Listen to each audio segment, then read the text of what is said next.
पुनीत तव चरण कमलમાં જોકે મસ્તક મારું પ્રભુ દૂર કરો અંધારો પ્રભુ દૂર કરો અંધારો ગીત પ્રીતના નિશ દિન ગાઉં ગીત પ્રીતના નિશ દિન ગાઉં સ્નેહ તણી સરગમ સંભળાવું પ્રેમ સ્વીકારી ઉપર મારા ઉરનો સૂર ઉતારું પ્રભુ દૂર કરો અંધારો પ્રભુ દૂર કરો અંધારો પરમ પુનિત તવ ચરણ કમલમાં જોકે મસ્તક મારો પ્રભુ દૂર કરો અંધારો પ્રભુ દૂર કરો અંધારો ચરણ કમલની છે બલિહારી ચરણ કમલની છે બલિહારી સુર નર મુનિ વર જાય છે વારી ભક્તિ ભાવના ગીતો મારા તવ ચરણે ઓવારું પ્રભુ દૂર કરો અંધારો પ્રભુ દૂર કરો અંધારો પરમ પુનિત તવ ચરણ કમલમાં જોકે મસ્તક મારું પ્રભુ દૂર કરો અંધારો પ્રભુ દૂર કરો અંધારો પ્રભુ દૂર કરો અંધારો ઓમ હરિ ઓમ શ્રી ગુરુભ્યો નમઃ હરિ ઓમ ઓમ સહનાવવતુ સહનૌ ભુનક્તુ સહ વીર્યં કરવાવહૈ तेजस्विनावधीतमस्तु मा विद्विषावहै ॐ शान्तिः शान्तिः शान्तिः शङ्करं शङ्कराचार्यं केशवं बादरायणं सूत्रभाष्यकृतौ वन्दे भगवन्तौ पुनः पुनः ईश्वरो गुरुरात्मेति मूर्तिभेदविभागिने व्योमवद्व्याप्तदेहाय दक्षिणामूर्तये नमः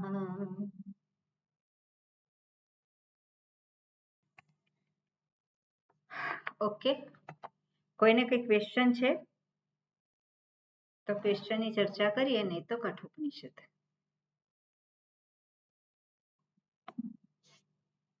ઓકે બરોબર ઓકે મંગલાચરણનું વાક્ય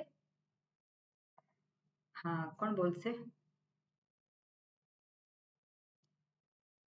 જગદીશભાઈ जी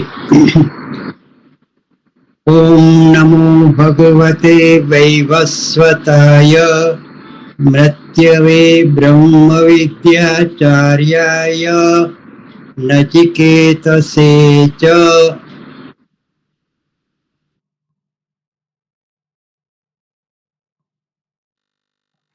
ઓકે પહેલો મંત્ર હા ચંદ્રિકાબેન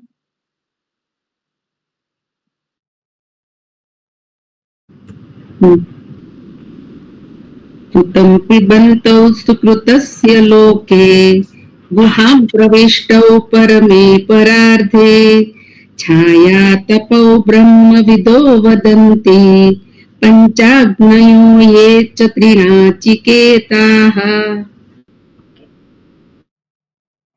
આ મંત્ર આપણે જોયો છે આમ તો અને એમાં શું કહ્યું છે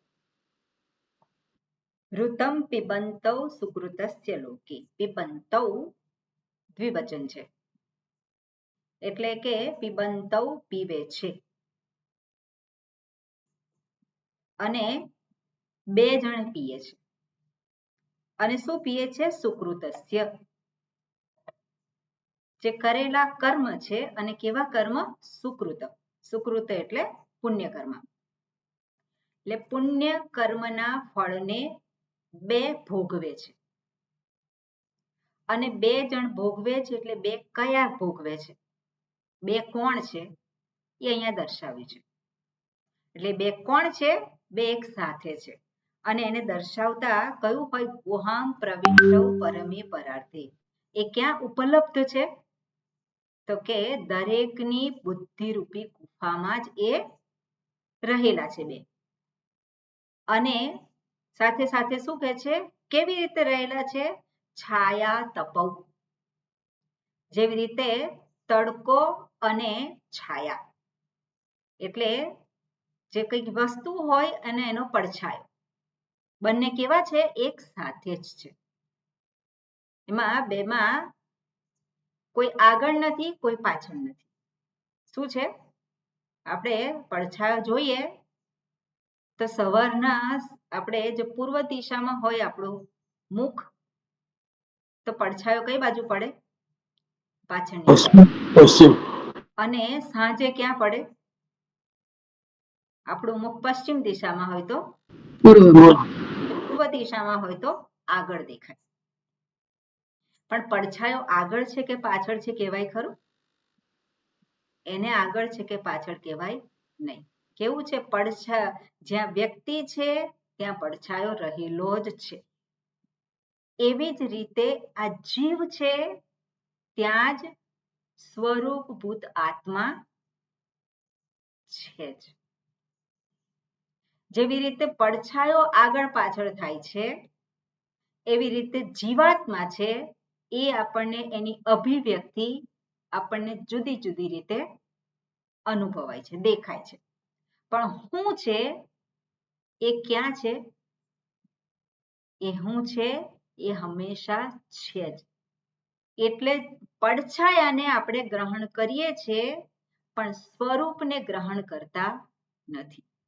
પણ એ જ પડછાયો જ્યાં પડે છે ત્યાં જ સ્વરૂપ પણ છે જ. હવે પડછાયો એટલે અહીંયા જીવ કયું છે અને આ તડકો એટલે કોણ છે? સ્વરૂપ, હું. એટલે હુંને શોધવા માટે ક્યાં જવાનું? જ્યાં અનુભવ સિદ્ધ હું છે ત્યાં જ એને જોવાનું છે. બીજે કોઈ જગ્યાએ એને શોધવા માટે જવાનું નથી. એટલે આપણા મનમાં આપણે એ વસ્તુની સ્પષ્ટતા હોવી જરૂરી છે કે સ્વરૂપભૂત હું જે છે એની પ્રાપ્તિ મને કોઈક દિવસે થવાની છે, કોઈક સમયે થવાની છે, કોઈક જગ્યાએ થવાની છે, કોઈક અવસ્થામાં થવાની છે. એવું થવાનું નથી. એની પ્રાપ્તિ ક્યાં છે? સમયને આધારે નથી, એટલે સર્વકાળે છે જ. કોઈ સ્થળ ઉપર આધારિત નથી, એટલે સર્વ સ્થાનમાં એ છે જ. અને કોઈ અવસ્થાને આધારિત નથી, એટલા માટે ગમે તે પરિસ્થિતિ હોય એમાં એ રહેલ જ છે. પણ અનુભવ સિદ્ધ હું એ સમય આધારિત છે, એ સ્થળ આધારિત છે, એ નિમિત્તને આધારિત છે. નિમિત્ત એટલે અવસ્થાઓ, જે પરિસ્થિતિ આપણે કહીએ છીએ એ નિમિત્તને આધારિત છે. એટલે આપણે જોઈએ કે અનુભવ સિદ્ધ હું એ ઊંચો, નીચો, આગળ, પાછળ, વધારે, ઓછો, એ અનુભવ સિદ્ધ હુંના સંદર્ભમાં આપણે જોઈ શકીએ. કેમ? કારણ કે અનુભવ સિદ્ધ હું કોને કહું છું? કોને આધારે કહું છું? અનુભવ સિદ્ધ હું એ કેવી રીતે પ્રગટ થયેલો છે? કોને આધારે? શરીર, ઇન્દ્રિયો, મન, બુદ્ધિ. ઇન્દ્રિય, મન એને આધારે અનુભવ સિદ્ધ હું પ્રગટ થયેલો છે. એટલે શરીર જો સ્વસ્થ હોય તો હું સ્વસ્થ. ઇન્દ્રિયો જો સ્વસ્થ હોય તો હું સ્વસ્થ. મન જો સુખમાં હોય તો હું સુખી. જો બુદ્ધિ જો સતેજ હોય તો બુદ્ધિશાળી. આ બધું શું છે? જે અનુભવ સિદ્ધ હું છે. કેવા છે બધા? સમય સ્થાન એના આધારે બદલાયા કરે છે. કારણ કે સમય અને સ્થાનને આધારિત આ શું છે? આ શરીર, ઇન્દ્રિય, મન, બુદ્ધિ બધું સમયમાં છે કે નહીં? એની ઉત્પત્તિ શેમાં થઈ છે? સમયમાં થઈ છે. એની ઉત્પત્તિ જે આપણે કહીએ સ્પેસ એટલે સમય, દેશ અને કાળમાં એની ઉત્પત્તિ થઈ છે. એટલે દેશ અને કાળથી એ કેવા છે? સીમિત છે. પણ એ જ સ્થાનમાં, એ જ સમયે, એ જ પરિસ્થિતિ, શરીરની જે પરિસ્થિતિ હોય, ઇન્દ્રિયોની જે પરિસ્થિતિ હોય, મનની જે પરિસ્થિતિ હોય, જે સમય હોય, બુદ્ધિની જે પણ સ્થિતિ હોય, આવડે ના આવડે કે ગમે તે હોય, પણ છતાં પણ હું ત્યાં પ્રાપ્ત છે જ. હું ત્યાં પ્રાપ્ત છે જ. હવે પ્રાપ્ત છે એટલે શું છે? એને પ્રાપ્ત કરવાનો છે? એને પ્રાપ્ત કરવાનું નથી, પણ જે પ્રાપ્ત છે એને જાણવાનું છે. ક્યારે જાણવાનું? ક્યારે જાણવાનું? શાસ્ત્રની ઊંઘી ગયા પછી સ્વપ્ન આવશે ને ત્યાં જાણી લઈશું છે નહીં. એટલે આ વસ્તુ આપણે ખૂબ સ્પષ્ટ રાખવાની જરૂર છે કે હું અત્યારે જે અનુભવ કરી રહી છું, જે મને જે પરિસ્થિતિ છે એમાં ત્યાં જ હું, જે શુદ્ધ હું જેને કહીએ છીએ, જે સ્વરૂપ છે એ છે જ. એટલે બુદ્ધિરૂપી ગુફામાં કહ્યું છે. તો બુદ્ધિરૂપી ગુફા એટલે શું છે? ચેન્જ કરવાનું છે. ક્યાં કરવાનું છે? આપણી સમજ શક્તિ જ કરવાનું. સ્વરૂપ, ચૈતન્ય સ્વરૂપ, આનંદ સ્વરૂપ એ તો છે જ, પણ છતાં પણ પેલા અનુભવ સિદ્ધ હું ને પકડી રાખું છું. કેમ પકડી રાખું છું? કારણ કે મન જે છે બુદ્ધિ છે. ખાસ તો શું કહેવાય? બુદ્ધિ. બુદ્ધિ એને છોડતી નથી. આ જ હું છું એ નિશ્ચય કરીને જે બેઠી છે બુદ્ધિ, એને ત્યાંથી એ નિશ્ચયમાંથી શું થવાનું છે? એને નિશ્ચય ફેરવવાનો છે. બુદ્ધિએ નિશ્ચય ફેરવ, હું આ નથી. બુદ્ધિએ નિશ્ચય શું કરવાનો છે? હું આ બધી મર્યાદાઓ જે દેખાય છે એ હું નથી. અને ત્યાં હું જે છું એ ત્યાં છે જ. હું જે છું એ તો છે જ ત્યાં. અને એટલા માટે એવું કહેવામાં આવે કે એને ક્લેમ કરવાનું, એને ઓનઅપ કરવાનું. ઓનઅપ કરવાનું એટલે શું છે? મારા જ સ્વરૂપને હું પકડું. કઈ રીતે પકડું? તો આ જે કંઈ અનુભવ સિદ્ધ છે એનો શું કરે છે? નિષેધ કરવાનો છે. આ હું નથી. હું કોણ છું? હું આ છું. હું આનંદ સ્વરૂપ છું. હું સુખ સ્વરૂપ છું. અને હકીકત છે કે નહીં? એ હકીકત છે એને આપણે શું કરવાની છે? એને હોલ્ડ કરવાની છે. અને જે હું નથી એને જવા દેવાનું છે. એને માટે પ્રયત્ન નથી કરવાનો પકડવા માટે. જે પકડાયેલું છે એને શું કરવાનું છે? છોડવાનું છે. એટલે આ રીતે અહીંયા જે દર્શાવે છે કે બે સાથે જ રહેલા છે. પણ બે સાથે રહેલા છે, એક અનુભવ સિદ્ધ હું અને બીજો જે છે સ્વરૂપ હું. એટલા માટે જ આપણે વાત કરી હતી જે મુંડકોપનિષદમાં આવે છે, દ્વા સુપર્ણા સયુજા સખાયા. બે જે પક્ષી છે એ સાથે જ છે. બે પક્ષીઓ વૃક્ષો ઉપર બેઠેલા છે અને એમાંથી એક સ્વાદુ અતિ, જે વૃક્ષના ફળ છે ખાટા મીઠા એ ભોગવે છે, અને બીજો છે એ માત્ર જોયા કરે છે. માત્ર જોયા કરે છે. સાક્ષી માત્ર છે. સાક્ષી માત્ર છે એવું પણ ના કહેવાય, પણ જે થાય છે ક્રિયા એને આધારે એને સાક્ષી કહી શકાય. એટલે હું પણ કોણ છું? સાક્ષી માત્ર છું.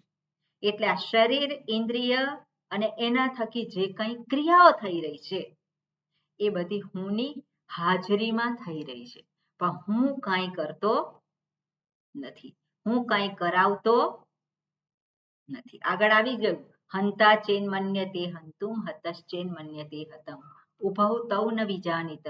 બંને જાણતા નથી સ્વરૂપને. હું કોણ છું? હું અકર્તા છું.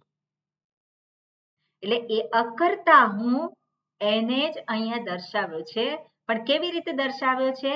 જે બે એટલે ઋતમ પિબંતૌ કહ્યું છે કે બે જે છે એ ભોગવે છે, પણ ખરેખર બે ભોગવતા નથી. પણ કેમ બે ભોગવે છે એવું કહ્યું? તો કે પાતૃ સંબંધાત. પાતૃ સંબંધાત એટલે શું છે? જે પીનારાઓ આપણે કહીએ કે એક જે પીએ છે એની સાથે જ રહેલો છે, એટલા માટે એને જે ભોગવે છે એની સાથે જ રહેલો છે, એટલા માટે એને કયું ભોગવે છે, બે ભોગવે છે. પણ ખરેખર જે સ્વરૂપ છે એ કાંઈ ભોગવતો નથી. એટલા માટે ત્યાં કહ્યું છત્રી ન્યાયે ન, છત્રી ન્યાયથી. બરોબર, એ વસ્તુની વાત કરી હતી.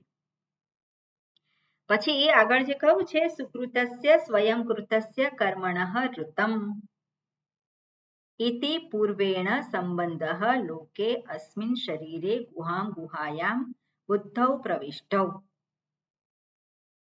એટલે જે કંઈ કર્મ કર્યા છે એ કર્મના ફળ એને પ્રાપ્ત થાય છે. જે પૂર્વે કરેલા કર્મના ફળ એને પ્રાપ્ત થાય છે. કોને પ્રાપ્ત થાય છે? હવે પૂર્વે કરેલા કર્મ કોણે કરેલા છે? અકર્તા આત્માએ? ના, એને નથી કરેલા. પણ જે પોતાના સ્વરૂપને નથી જાણતો અને પોતાને કર્તા ગણે છે એ એવા કર્મ એને કરેલા છે, અને એ કર્મનું ફળ એ પોતે ભોગવે છે.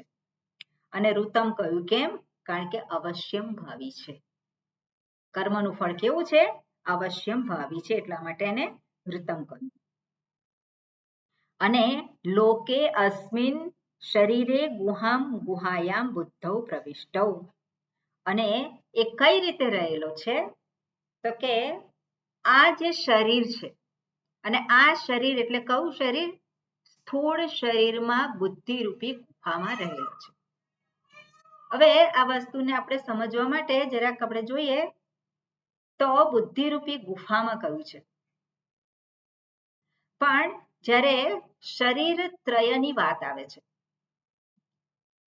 તત્વબોધમાં આવે છે ત્રણ શરીરો. કયા કયા ત્રણ શરીરો છે?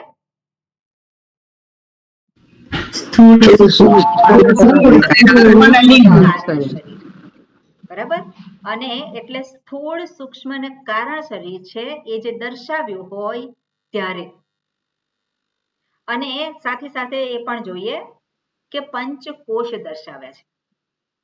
તો પંચકોશ એમાં અન્નમય, પ્રાણમય, મનોમય, વિજ્ઞાનમય, આનંદમય. બરાબર, આ ક્રમમાં, કારણ કે સૂક્ષ્મતા એને આધારે છે. અન્નમય એ સ્થૂળ છે, પછી પ્રાણમય, મનોમય અને વિજ્ઞાનમય એ સૂક્ષ્મ શરીર અંતર્ગત આવે, અને આનંદમય છે એ કારણ શરીર અંતર્ગત આવે. એટલે મનોમય જે પાંચ કોષ જે કયા છે એ આ ત્રણ શરીરને આધારે જ કહેલા છે. આ ત્રણ શરીરનું જે નિરૂપણ કર્યું છે એને જ જુદી રીતે પંચકોશમાં વિભાજિત કરેલું છે. એટલે હવે જોઈએ કે સ્થૂળ શરીર જેને અન્નમય કોષ કહેવામાં આવે છે. બરોબર, અન્નમય કોષ. અન્નમય કોષ કેમ કહેલો છે? કારણ કે અન્નમાંથી ઉત્પન્ન થયેલો છે, અન્નથી જ એ જીવે છે, અને જ્યારે એનો અંત થાય ત્યારે અન્નરૂપ પૃથિવ્યામ વિલીયતે. એને અન્નમય કોષ કહ્યો છે સ્થૂળ શરીરને. એના પછી પ્રાણમય કોષ, મનોમય કોષ, વિજ્ઞાનમય કોષ. હવે તૈત્રીય ઉપનિષદમાં જે વાત કરે છે કે પ્રાણમય કોષ, તો પ્રાણમય કોષ જે છે પ્રાણ, અપાન, વ્યાન, ઉદાન, સમાન, આજે ત્યાં વાત કરેલી છે પાંચ પ્રાણ. પાંચ પ્રાણ કેમ કયા છે? પ્રાણ એક જ છે, પણ હવે પ્રાણ એટલે શું કહીએ કે પ્રાણ એટલે વાયુ. આમ તો પણ વાયુ જે બહાર છે એ નહીં, પણ જે બહાર જે વાયુ અંદર જાય છે, બહારનો વાયુ જે અંદર જાય છે અને એ આપણા શરીર, આપણું જે શરીર જે છે વ્યક્તિત્વ, એની સાથે એક થઈ જાય અને એને શું કહેવાય? પ્રાણ. એટલે પ્રાણ ગયા, તો પ્રાણ ગયા એટલે વાયુ ગયો એવું નથી કહેતા આપણે, પણ પ્રાણ ગયા એટલે શું છે? જે પ્રાણ આ બાહ્ય વાયુમાંથી જ પેલો ગ્રહણ કરે છે વાયુ, પણ એ શરીરની સાથે એક થઈ ગયો છે અને એ શું કહેવાય? પ્રાણ. અને પ્રાણની અભિવ્યક્તિ શું છે? ક્રિયા રૂપે. પ્રાણની અભિવ્યક્તિ ક્રિયા રૂપે છે. એટલા માટે જે પ્રાણમય કોષ છે એનું નિરૂપણ કર્યું છે ત્યારે 5 પ્રાણ અને કર્મેન્દ્રિયોને લીધા છે. 5 પ્રાણ અને કર્મેન્દ્રિયો એટલે પ્રાણમય કોષની અભિવ્યક્તિ જે છે એ ક્રિયા રૂપે છે શરીરમાં. જુદી જુદી ક્રિયા જે છે એને આપણે કહીએ ચયાપચયની ક્રિયા, રુધિરાભિસરણની ક્રિયા, તે બધી જ જે કરે છે કોણ કરે છે? 5 પ્રાણ કરે છે. એટલું જ નહીં, કર્મેન્દ્રિયો, તો કર્મેન્દ્રિયો દ્વારા પણ શું છે? ક્રિયા થાય છે. તો એ અભિવ્યક્તિ કોની છે? પ્રાણ. આપણે સાથે સાથે એ પણ જોઈ શકીએ કે પ્રાણ શક્તિ, એને શું કહીએ છીએ આપણે? શક્તિ રૂપે. જો શક્તિ હોય તો ક્રિયા સંભવિત છે, શક્તિ ના હોય તો સંભવિત નથી. એટલે એ જે પ્રાણ જે છે એ એનો આકાર કેવો છે? તો ત્યાં કહેલું છે કે અન્નમય કોષનો, એટલે કે આ સ્થૂળ શરીરનો છે આકાર, એ જ આકાર પ્રાણમયનો છે. કારણ કે પ્રાણમય એ જ આ સ્થૂળ શરીરને જીવંત બનાવે છે. આ સ્થૂળ શરીરને જીવંત બનાવનાર કોણ છે? પ્રાણમય છે. અને આપણે જોઈએ કે જે જીવંત ક્યાં ક્યાં છે? જીવંત અહીંયા બધે જ આપણે આખા શરીરમાં જીવંત આપણે ચેતનતા જોઈએ છે. એટલે જો શરીરને આધારે જોવાનું હોય તો જે સૂક્ષ્મ શરીર આપણે કહીએ તો સૂક્ષ્મ શરીર કેટલું, કયા આકારનું? તો સ્થૂળ શરીરનો જે આકાર છે એ જ સૂક્ષ્મ શરીરનો આકાર આપણે ગણવાનો. એટલે પ્રાણમય કોષ કયું છે? અન્યોન્તર આત્મા પ્રાણમય. જે સ્થૂળ શરીર જે છે અન્નમય કોષ છે, એનાથી આત્મા કેવો છે? અન્ય. અન્ય એટલે બીજો છે. અને બીજો કોણ છે? તો કે પ્રાણમય છે. અને પ્રાણમય કોષથી પણ શું કહે છે? આગળ વિવેક કરે તો અન્યોન્તર આત્મા મનોમય. આગળ આવે છે અન્યોન્તર આત્મા વિજ્ઞાનમય, અન્યોન્તર આત્મા આનંદમય, અને પછી આગળ છે આનંદમય આવે પછી ત્યાં સ્ટોપ થઈ જાય છે. અને આનંદમયનું અધિષ્ઠાન જે છે એ કોણ છે? એ હું, આનંદ સ્વરૂપ હું. આનંદમય કોષ છે પણ એનું અધિષ્ઠાન કોણ છે? એ છું. એટલે આપણે જોઈએ કે જે સ્થૂળ શરીર છે ત્યાં જ સૂક્ષ્મ શરીર છે. બરાબર? સ્થૂળ શરીર છે ત્યાં જ સૂક્ષ્મ શરીર છે. એટલે સૂક્ષ્મ શરીરનો આકાર કયો છે?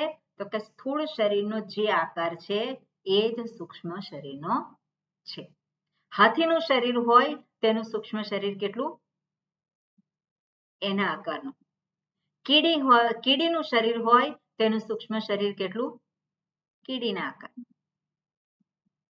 બરોબર? એટલે સૂક્ષ્મ શરીર જે છે એનો કોઈ નિશ્ચિત આકાર નથી, પણ જે સ્થૂળ શરીરની સાથે સંયોગ થાય છે એ એનો આકાર થઈ જાય છે.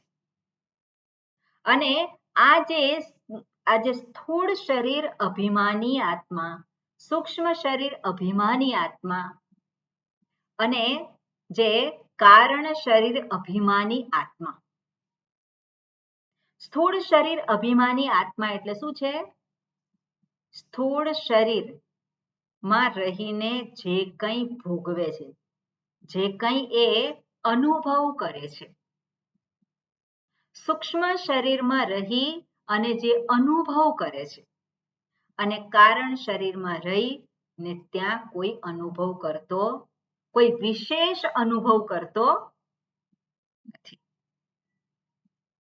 એટલે આ ત્રણ શરીરમાં, એટલા માટે ત્યાં કહેવામાં છે શરીર ત્રય સાક્ષી. સ્થૂલ સૂક્ષ્મ કારણ શરીરાત વ્યતિરિક્ત, પણ આજે અવસ્થા ત્રય સાક્ષી. સ્થૂળ શરીર જે છે એમાં એ અનુભવ કરનાર, સૂક્ષ્મ શરીરમાં અનુભવ કરનાર, કારણ શરીરમાં અનુભવ કોઈ વિશેષ, કારણ શરીર એટલે કયું છે? સુષુપ્તિ અવસ્થા. અને આપણે જે સૂક્ષ્મ શરીરની અવસ્થા જે કહીએ એ કઈ છે? સ્વપ્ન અવસ્થા. અને સ્થૂળ શરીર જ્યાં રહેલું છે એ કઈ અવસ્થા છે? જાગ્રત અવસ્થા. આ ત્રણેય જે અવસ્થા જે છે એનો જે સાક્ષી છે એ કોણ છે? ક્યાં છે? એનો સાક્ષી ક્યાં છે? ઓકે, બધા સ્થિર થઈ જાય એટલે હું સમજી જાઉં. બેઠા સમાધિમાં ઉતરી ગયા એટલે ઓકે. એટલે આપણે આપણી જ અવસ્થાઓનો વિચાર કરીએ. અનુભવ, જે ત્રણ પ્રકારના અનુભવો છે કે નહીં? માત્ર જાગ્રતના અનુભવોનો જ વિચાર કરવાનો એટલું જ નહીં કરવાનું એમ. સ્વપ્નના અનુભવનો પણ વિચાર કરવાનો અને સુષુપ્તિ અવસ્થામાં અનુભવ થાય છે એનો પણ વિચાર કરવાનો. તો આપણે વધારે નજીક, જલ્દીથી વધારે નજીક આપણી પોતાની સાથે રહી શકીએ. આપણે જાગ્રતના અનુભવોનો જ વિચાર કરીએ છીએ, પણ જાગ્રત, સ્વપ્ન અને સુષુપ્તિ. પણ જાગ્રતના અનુભવોમાં જે હાજર છે એ જ સ્વપ્નના અનુભવ વખતે પણ હાજર છે, અને એ જ સુષુપ્તિમાં કોઈ વિશેષ અનુભવ નથી એવો જે અનુભવ છે ત્યાં પણ એ હાજર છે. એટલે આ જે હાજર જે છે એને ઓળખવાનો છે. એને શું કરવાનું છે? ઓળખવાનો છે. અને ઓળખવાનો છે એટલે ક્યાં ઓળખવાનો છે? તો એને ઓળખવાનો છે બુદ્ધિરૂપી ગુફામાં. કારણ કે જે નિશ્ચય જે થયેલો છે હુંના સંદર્ભમાં, એ નિશ્ચય સાચો થયેલો નથી. હુંના સંદર્ભમાં અત્યારે મારો જે નિશ્ચય છે એ સાચો નિશ્ચય નથી. એટલે ફેરફાર ક્યાં કરવાનો છે? બુદ્ધિમાં. એટલે હું બદ્ધ છું. સાચું કે ખોટું? હું બદ્ધ છું, સાચું કે ખોટું? ખોટું. હું સદા મુક્ત જ છું. ખોટું. હું દુઃખી છું. ખોટું. ખોટું. આંખમાં પણ એનો છતાં પણ સુખ. વ્યવહાર કરતી વખતે દુઃખી. જ્યારે અનુભવ થાય છે ત્યારે ત્યારે તો દુઃખ અનુભવાય છે. એ જ વખતે આપણે જોવાનું છે. જ્યારે મનમાં દુઃખ વૃત્તિ ઉત્પન્ન થાય છે ત્યારે જ જોવાનું છે. એટલા માટે ગયા વખતે મેં વાત કરી હતી થોડીક, કે મનોમય કોષ છે એની અભિવ્યક્તિ શું છે? મનમાં ઉઠતી વૃત્તિઓને હું સાચી માનું છું. મનમાં ઉઠતી વૃત્તિઓને હું સાચી માનું. કઈ વૃત્તિને હું સાચી માનું છું? દુઃખ વૃત્તિ ઉત્પન્ન થઈ તો એ સાચી છે. જો મન જ હું હોઉં તો મનમાં ઉઠતી વૃત્તિઓ મારા માટે સાચી જ છે. જો હું મન જ હોઉં તો મનમાં ઉઠતી વૃત્તિઓ કેવી છે? એ સાચી છે મારા માટે. એટલે હું કોણ છું? હું કોણ છું ત્યાં? ત્યાં મન. ત્યાં મન. મન એટલે શું? હું દુઃખી, હું સુખી, હું ભયભીત, હું ઈર્ષાળુ, આ બધું જે છે એ બધું જ કોણ છે? હું છું. જો મનની સાથે જ પેલો હું જોડાયેલો હોય તો હું તો સાચો જ છે. હું સાચો છે કે નહીં? પણ જો હું જે સાચો હું જે છે એ મનની સાથે જોડાઈ ગયો એટલે હું કેટલો થઈ ગયો? મન જેટલો જ થઈ ગયો. બરાબર ને? ભૂખ લાગી છે, કકડીને ભૂખ લાગી છે, હવે તો ખાવું જ પડશે. પેલો હું કોની સાથે જોડાયો? પ્રાણમય કોષ. કોને ભૂખ લાગી છે? મને ભૂખ લાગી છે, મને લાગી છે એમ. તો પેલો હું ક્યાં જોડાયો છે? શરીરમાં. પણ પેલા એકાદશી કરી કે ઉપવાસ કર્યો અને ભૂખ લાગી છે. હા, ભૂખ લાગી છે, શું કરીશું? વિહવળ ના થાય. ઉપવાસ કર્યો હોય અને ત્યાં પણ જો વિવેક ના કરે તો ત્યાંય વિહવળ થઈ જાય. આ લાવો અને આપો આપો આપો. પણ જાતે ઈચ્છાથી, પોતાની ઈચ્છાથી કર્યું છે તો ત્યાં શું છે? ભૂખ લાગી છે કે કંઈક કરીશું આપણે, ચાલો કંઈક ઉપાય કરીએ. તો ત્યાં શું છે? વિવેક ત્યાં બની રહે છે. એટલે આપણો વિવેક જે છે એ બની રહેવો જોઈએ. હું દુઃખી તો દુઃખ વૃત્તિ મનમાં ઊભી થાય છે પણ હું એનાથી જુદો છું. એનાથી હું જુદી ઊભી રહું. તે દુઃખ વૃત્તિ મારા માટે સમસ્યા રૂપ ના બને. દુઃખ વૃત્તિ એ જે કારણથી દુઃખ ઉત્પન્ન થયું છે, જે નિમિત્તથી દુઃખ ઉત્પન્ન થયું છે ત્યાં એના વિશે જ વિચાર એટલો જ કરે. સામાન્ય રીતે શું છે? દુઃખ વૃત્તિ ઉત્પન્ન થાય અને પેલો આગળના જે કંઈ સંસ્કારો છે એને જોડી દે. મને જ દુઃખી કેમ? હું જ કેમ? કાયમ જ આ બધું શું છે? જોડાઈ જાય. અને એ જોડાઈ જાય એટલે દુઃખ કેવું થાય? નાનું થઈ જાય. કેવું થાય? મોટું. એટલે આપણે પેલી એ આવતી હતી ને વાર્તા, રાઈનો પર્વત. એવી એક સ્ટોરી આવતી હતી, રાઈનો પર્વત, પાઠ આવતો હતો એક. દુઃખ કેટલું હોય? જરાક. અને પછી એ થઈ જાય મોટું. કેમ? દુઃખને સત્યતા આપી દીધી. દુઃખને સત્યતા આપી દીધી. પણ દુઃખ થાય છે એ વાસ્તવિકતા છે, પણ એ સાચું છે એવું નથી. એટલે ત્યાં વિવેક કરવાની આવશ્યકતા છે. એટલા માટે ગયા વખતે કહ્યું હતું કે દરેક કોષમાં જે છે આપણે રહેવાનું. સ્થૂળ શરીર હું જો હોઉં તો મારું મૃત્યુ નિશ્ચિત છે. સ્થૂળ શરીર જો હું હોઉં તો રોગ આવવાનું નિશ્ચિત છે. સ્થૂળ શરીર જો હું હોઉં તો આ શરીર જવાનો ભય નિશ્ચિત છે. એ સ્થિતિમાં રહેવાનું. હું સ્થૂળ શરીર છું તો સંભવિત જે કંઈ છે એ શું હોઈ શકે? પછી એનાથી ઉપર ઉઠવાનું કે હું આ સ્થૂળ શરીર નથી. એટલે સ્થૂળ શરીર જતું રહે પણ હું જતો રહીશ એવું નહીં થાય. સ્થૂળ શરીર અસ્વસ્થ થાય પણ હું અસ્વસ્થ નથી. એ વિવેક કરવાનો, ત્યાં રહી અને વિવેક કરવાનો. પછી પ્રાણમય કોષ. પ્રાણમય કોષ શું છે? કે ભૂખ, તરસ, અસ્વસ્થતા, ઉલટી એ બધું જે છે જે પેલો જીવ અકળાય છે આપણે કહીએ છીએ તે શું છે? પ્રાણમય કોષ છે. હવે સ્થૂળ શરીર હું નથી એ વિવેક કરવો સરળ છે એમાં રહીને, પણ જે આપણે પ્રાણમય કોષ કહીએ છીએ એ થોડું વધારે ડિફિકલ્ટ છે. એના કરતા વધારે અઘરું શું છે? મનોમય કોષ. કારણ કે એ જ સાચો બની જાય છે. અને એના કરતા પણ વધારે અઘરું વિજ્ઞાનમય કોષ છે. કેમ?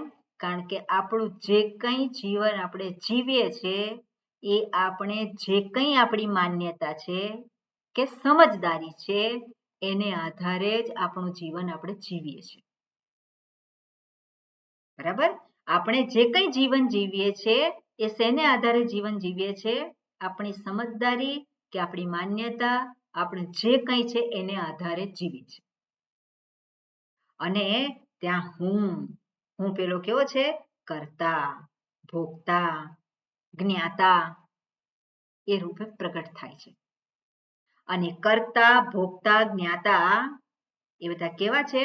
જાણે કે અંદર ઘૂસી ગયેલા છે. એ જ હું થઈ ગયેલા છે.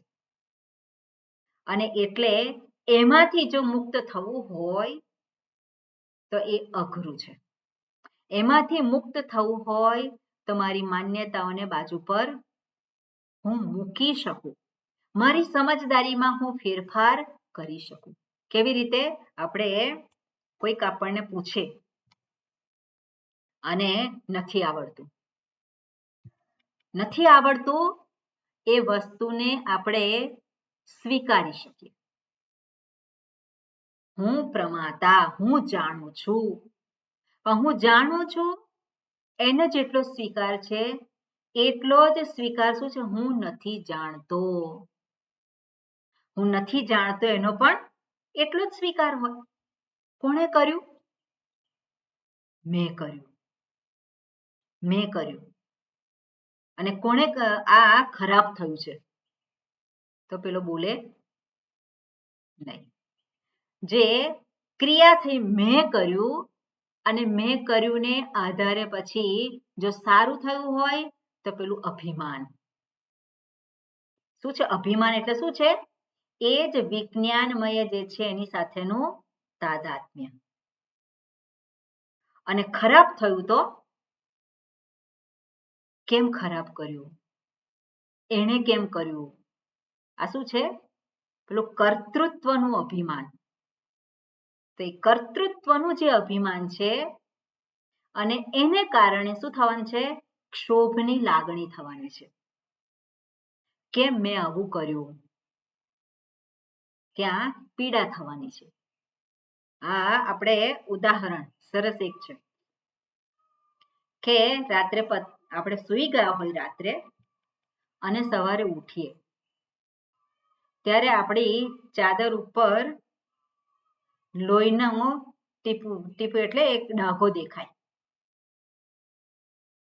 અને આપણને ખબર પડે કે આ કોઈક મચ્છર રામ રામ થઈ ગયું છે. તો એ વખતે જે સ્થિતિ છે કે આ મચ્છર મરી ગયું. આપણે શું કહીએ છીએ? મચ્છર મરી ગયું. અને આપણે જાગ્રત અવસ્થામાં હોઈએ અને નજીક મચ્છર પેલું નજીક આવે અને પછી શું કરીએ? તાળીઓ પાડીએ અને એ તાળી પાડવામાં પેલું વચ્ચે આવી જાય અને ત્યારે આપણે શું કરીએ? મચ્છર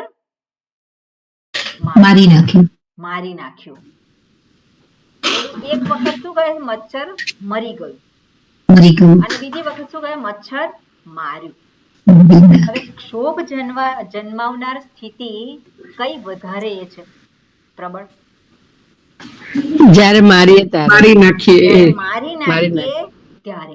કેમ માર્યું? માર્યું એટલે કરતા બની ગયા. એટલે પેલો શું છે? કર્યું. એ કર્તાની સાથેનું તાદાત્મ્ય. અને કર્તાની સાથેનું તાદાત્મ્ય થયું ત્યાં ક્ષોભ ઉત્પન્ન થવાનું છે. ભલે માર્યું, ઈચ્છાથી માર્યું તો પણ ક્ષોભ થવાનું છે. પણ પેલું મરી ગયું તો ત્યાં ક્ષોભ ઓછો થાય. અરે મરી ગયું, મારે નીચે આવી ગયું ને ત્યાં થવાનું છે પણ ઓછો થાય. એટલે આપણે જોઈએ કે પેલું તાદાત્મ્ય જે છે એ તાદાત્મ્ય આપણું જે છે કર્તાની સાથેનું એ કેવું છે? હું કરું ક્યારે હોય છે? જાગ્રત અવસ્થા. હું કરું ના હોય તો શું કરું? જરાક નવરા પડ્યા શું થાય? શું કરું? એટલે કરવાનું જે છે એની સાથે પેલો કર્તાની સાથે હું જોડાયેલો છે અને એ જે કર્તા છે એ કર્તા ઊભો થયેલો છે કેવી રીતે? કર્તા કેવી રીતે ઊભો થયેલો છે? અહંકારને લીધે. આ જે તાદાત્મ્ય થયેલું છે શરીર, ઇન્દ્રિય, મન, બુદ્ધિ, જે બુદ્ધિની સાથેનું તાદાત્મ્ય છે અને બુદ્ધિ સાથેનું તાદાત્મ્ય એટલે એને નિશ્ચય કર્યો છે હું કરતા છું, હું ભોગતા છું, હું વિજ્ઞાતા છું, હું જાણું છું, હું જાણું છું, આટલું તો હું જાણું સંસ્કૃતમાં, પણ આ મને ખબર નથી પડતી. પણ નથી ખબર પડતી તો કહેવાની ઈચ્છા થાય નહીં કે આ નથી ખબર પડતી. હું જાણું છું, હું નથી જાણતો એ વસ્તુ કેવી થાય છે? તો થોડુંક આપણને અહમ ગવાય છે. અહમ ગવાય છે. એટલે શું છે કે સ્વીકારવા માટે તૈયાર નથી અહમ. તો અહંકાર એ સ્વીકારવા માટે તૈયાર નથી. એટલે એ શું છે? એ તાદાત્મ્ય છે વિજ્ઞાનમય કોષની સાથેનું. પણ એનાથી મુક્ત થવાનું હોય તો શું કરવાનું હોય? ક્યારેક કોઈક વખત આવડતું હોય, ક્યારેક નહીં આવડતું હોય. થાય કે નહીં એવું? જે પેલો વિજ્ઞાતા છે એ વિજ્ઞાતા ક્યારેક એને બધી સમજણ પડે અને ક્યારેક સમજણ ના પડે. જે પેલો બોલનારા છે, વક્તા છે, એને ક્યારેક વ્યવસ્થિત બોલાય, ક્યારેક વ્યવસ્થિત ના બોલાય. થાય કે નહીં એવું? એટલે કરતા પણ મારાથી તો બરોબર જ બોલાવવું જોઈએ અને બરોબર બોલાય નહીં શું થાય? મજા ના આવી આજે તો. અહમ ગવાય. મજા ના આવી આજે તો. એટલે અહમ ત્યાં શું છે? પેલું કર્તાની વિજ્ઞાનમય કોષ છે એની સાથેનું તાદાત્મ્ય છે. અલ્ટિમેટલી આવે છે ક્યાં? હું કોણ? તો નક્કી કરનારો હું આ છું. એ કોણ છે? વિજ્ઞાનમય કોષ. એટલે એ જે છે ત્યાં આપણે વિવેક કરવાનો છે. સારું પણ થાય, ખરાબ પણ થાય. કોઈ વ્યક્તિ એવી ના હોય કે જેના જીવનમાં બધું એ જે કરવા યોગ્ય છે એ જ કરતો હોય. કોઈ એવી વ્યક્તિ ના હોય કે જે પોતાના જીવનમાં જે કરવા યોગ્ય છે એ જ કરતો હોય. બરાબર ને? અને કોઈ એવી વ્યક્તિ નથી કે જે ન કરવાનું હોય એ જ કર્યા કરતો હોય. આપણે ફુરસદના સમયમાં આપણે જોઈએ કે આપણને ખબર છે કે શું કરવા યોગ્ય છે, શું કરવાનું છે એ આપણને ખબર છે. છતાં પણ આપણું મન જે છે, મનની અંદર જે રહેલા જે સંસ્કાર છે, આદત છે, એ આદત અથવા સંસ્કારને આધારે પેલો વ્યક્તિ શું કરવાનો છે?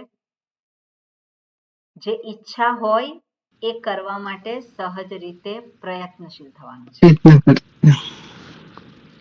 એ કરવા માટે ખબર છે મારે શું કરવાનું છે અને છતાં પણ જે ગમે છે ત્યાં જ એ કરવા માટે એ પ્રયત્નશીલ થવાનું છે. કેમ?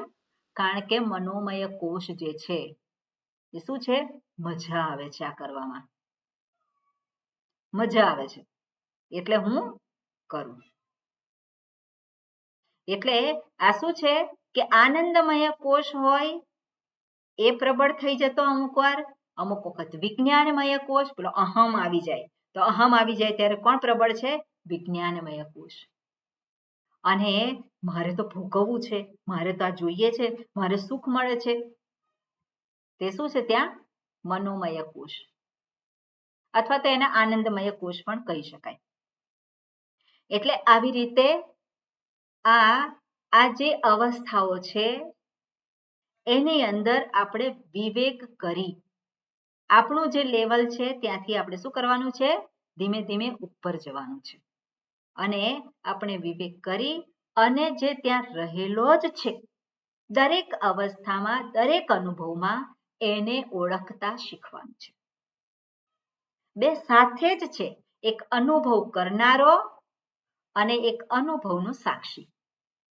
બંને ક્યાં છે? એક સાથે જ છે. અને એટલા માટે કહ્યું ઋતમ પિબંતૌ સુકૃતસ્ય લોકે. પોતે પોતાના જ કર્મનું ફળ ભોગવે છે. એકને આપણે નથી જાણતા એટલે આપણે જે જાણીએ છે, જે ભોગવે છે, જે કરતા છે એ જ જાણે કે હું એ શુદ્ધ હું એ પણ એ જ છે. એટલા માટે અહીંયા બંને ભોગવે છે એવું કહ્યું છે. અને શું છે કે ક્યાં છે એનું ઉપલબ્ધિ સ્થાન ક્યાં છે? તો પરસ્ય બ્રહ્મણઃ અર્ધમ. હવે અર્ધમ શબ્દનો અર્થ અહીંયા મેં પરાર્ધ એ શબ્દનો અર્થ સમજાવ્યો હતો કે બ્રહ્માજીનો 50 વર્ષ પૂરા થયા છે, બીજા 50 વર્ષને એ બધું જે કહ્યું હતું. પણ અહીંયા કોન્ટેક્સ્ટને આધારે જે એનો અર્થ થાય એ અર્ધમ એટલે સ્થાનમ, જે ભગવાન ભાષ્યકારે આપેલું જ છે. પરાર્ધમ એટલે બ્રહ્મણઃ, અર્ધમ એટલે બ્રહ્મનું સ્થાન અને પરાર્ધમ. અને તસ્મિન હિ બ્રહ્મ ઉપલબ્ધ્યતે, એટલે ત્યાં જ બ્રહ્મની એટલે શુદ્ધ સ્વરૂપની આત્મ તત્વની પ્રાપ્તિ થાય છે. અને એ ક્યાં થાય છે? તો હાર્દાકાશે લખ્યું છે, હૃદય આકાશમાં. અને હૃદય આકાશ એટલે બુદ્ધિરૂપી ગુફામાં. બુદ્ધિ છે ત્યાં જ એ સમજદારી એને એ પ્રાપ્ત કરવાની છે. એટલે સમજદારી ખોટી છે, એ ખોટી સમજદારીને એને નિવૃત્ત કરવાની છે. એટલે આ પ્રમાણે અહીંયા કહેલું છે. અને પછી બંનેને દર્શાવ્યા છે. કેવા છે? તો કે છાયા તપૌ ઇવ. બંને પાછા બંને છે ખરા, પણ સ્વભાવ કેવો છે? પરસ્પર વિલક્ષણ. બંનેનો સ્વભાવ વિલક્ષણ છે. એક સત્ય છે, બીજું અસત્ય છે. એક પરિવર્તનશીલ છે, બીજું અપરિવર્તનશીલ છે. એક પરિચ્છિન્ન છે, બીજું અપરિચ્છિન્ન છે. અપરિચ્છિન્ન છે એટલે પૂર્ણ છે. એટલે આ પ્રમાણે કેવું છે? આ બંનેના લક્ષણ જે છે એ જુદા જુદા છે. અને એને માટે બ્રહ્મવિદઃ વદંતી. આવું આ પ્રમાણે બ્રહ્મવિદ, બ્રહ્મને જાણનારા, આત્માને જાણનારા એ લોકો કહે છે. અને એટલું જ નહીં, સાથે સાથે ન કેવલમ અકર્મિણઃ વદંતી. અકર્મિણઃ એટલે શું છે? અકર્મી. હવે કર્મી એટલે શું?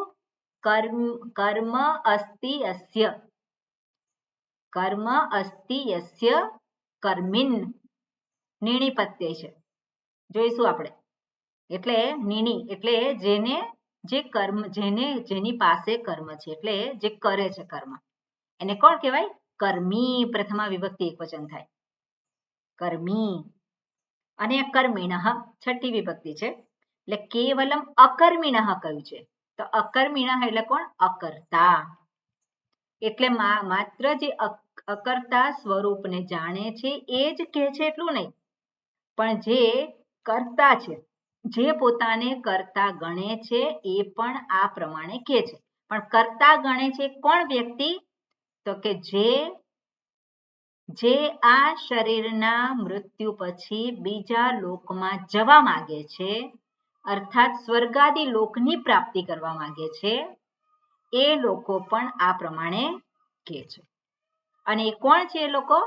તો કે જે આ અગ્નિ વિદ્યાનું ચયન કરનારા છે. અને એ અગ્નિ વિદ્યાને નચિકેતા અગ્નિ રૂપે નામ આપવામાં આવેલું છે.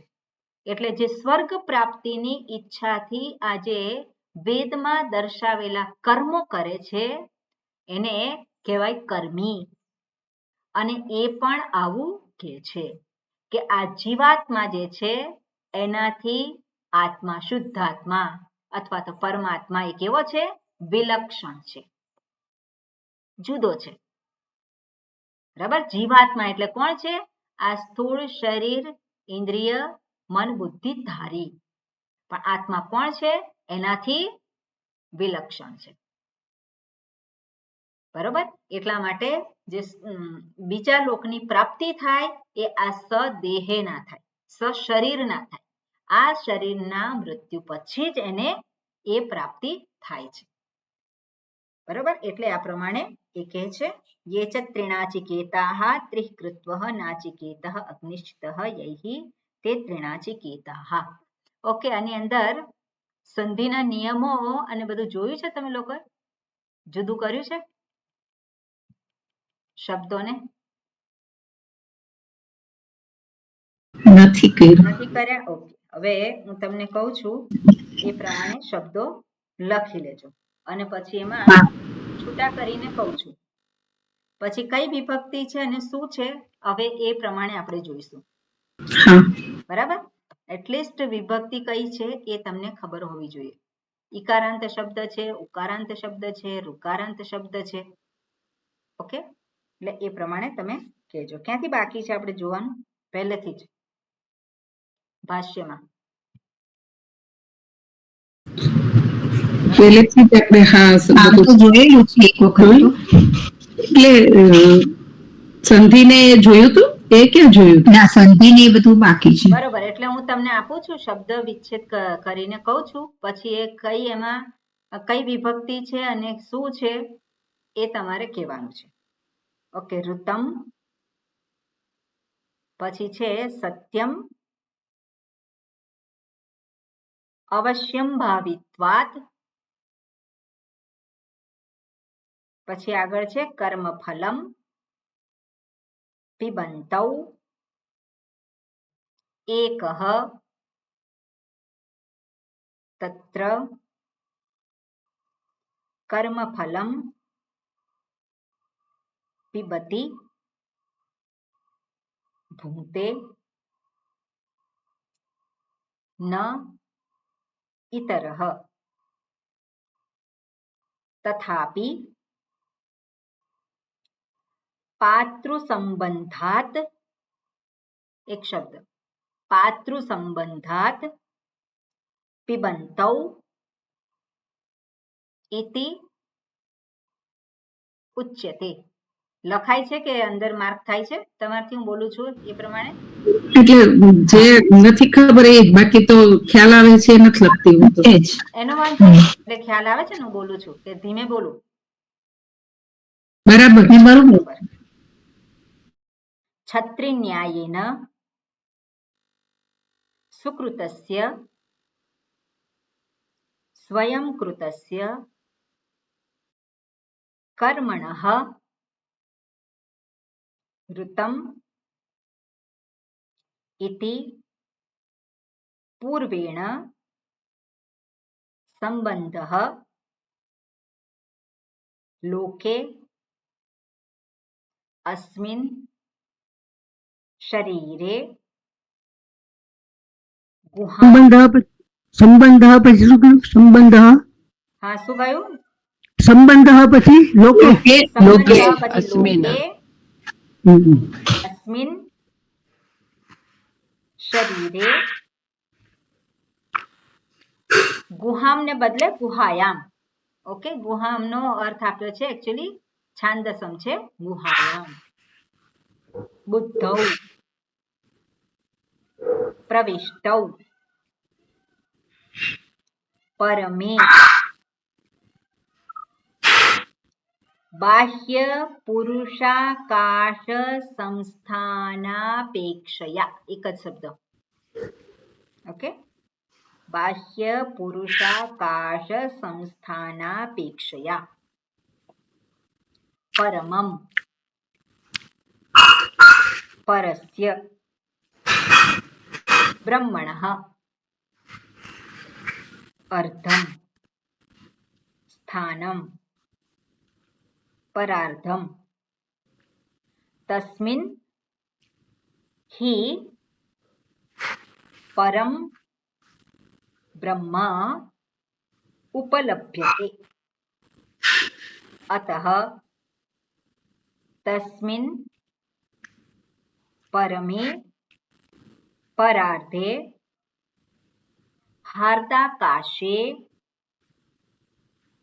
प्रविष्टौ इत्यर्थः.